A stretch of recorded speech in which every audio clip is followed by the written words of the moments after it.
Hi everyone, my name is Attika and today I'm going to be giving you guys a speech persuading you on banning the use of commercial tobacco.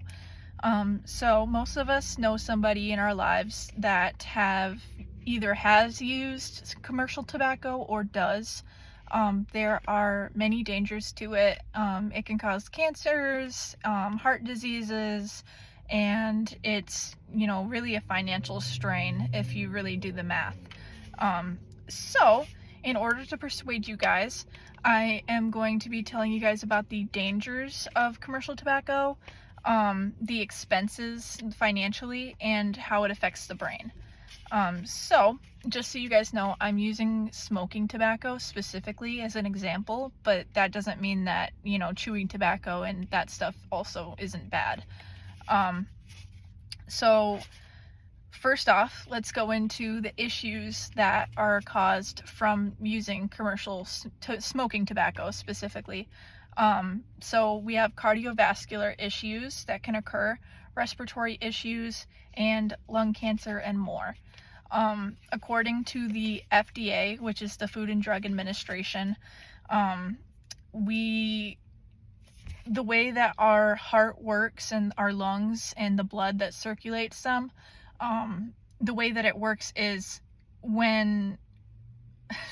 so your heart is pumping constantly. It's pumping blood, and it pumps blood from your heart to your lungs, gets the oxygen from your lungs, and then that oxygen goes into your blood, goes back to your heart, and then that oxygenated blood goes from your heart to the rest of your body, and that's how we have circulation in our bodies. So what smoking does is basically you're introducing those chemicals into your lungs, and then when your blood is trying to receive the oxygen from your lungs to take it back to your heart, it's actually getting those chemicals as well, which is taking those chemicals straight to your heart, which can cause cardiovascular disease. And that is according to the Food and Drug Administration. So, also according to the FDA, smoke and chemicals can cause the cilia in your lungs, which are basically small hairs that protect your lungs from mucus, and it protects them from drying out, basically. Well, this dries out those hairs, and they no longer can protect your lungs. So you are at more risk of getting respiratory infections. You're getting more risk to be sick because your lungs can't protect you from the diseases that are trying to constantly get into your lungs. Moffitt Cancer Center explains how lung cancer works. Basically, it's an uncontrollable cell mutation, and that's basically what cancer is. But what these chemicals in the smoke is doing into your lungs is it's taking the lung cells, it is causing them to forcing them to change, basically, and from that they are mutating to try and figure out how they need to work, and they're damaged, so they're mutating being damaged, and they're constantly replacing and making more damaged cells, which is basically what cancer is. And then now I'm going to be talking about the financial debts of smoking. So it figuratively and literally burns a hole in your pocket. It's very expensive. According to Da Vinci, 20 cigarettes or one pack a day costs $6.28. And then in a year that would be $2,298.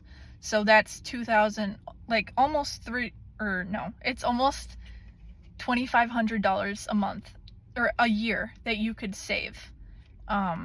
So sometimes a pack can even cost $10, and then that would even almost double the amount that we just talked about. So according to Sean Bishop at Mayo Clinic, nicotine triggers dopamine receptors in the brain, which dopamine receptors are the feel-good receptors and I guess you could say hormones.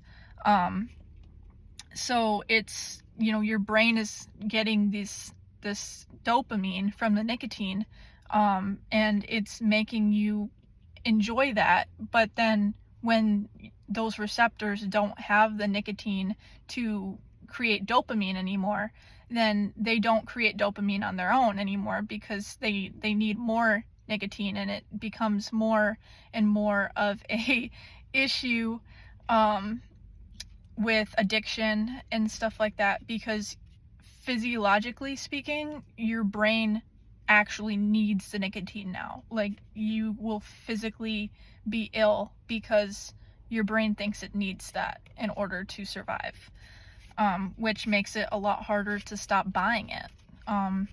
Withdrawal symptoms then start to occur, which can mean anxiety, irritability, and the constant intense urge to continue to smoke.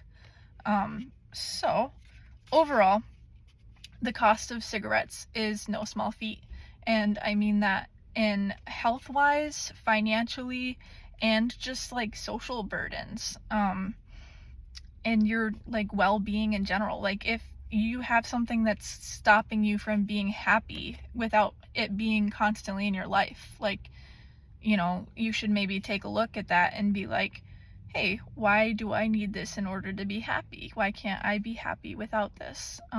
And I think overall it would be very hard if we banned it, because yes, people would have those withdrawal symptoms. But after those symptoms resolve, you will be able to have a more financially stable life, a more healthy life. You won't be having a hard time breathing or, heart issues and stuff like that. So overall, it is for the better for our loved ones. So that is my speech. Thank you, guys.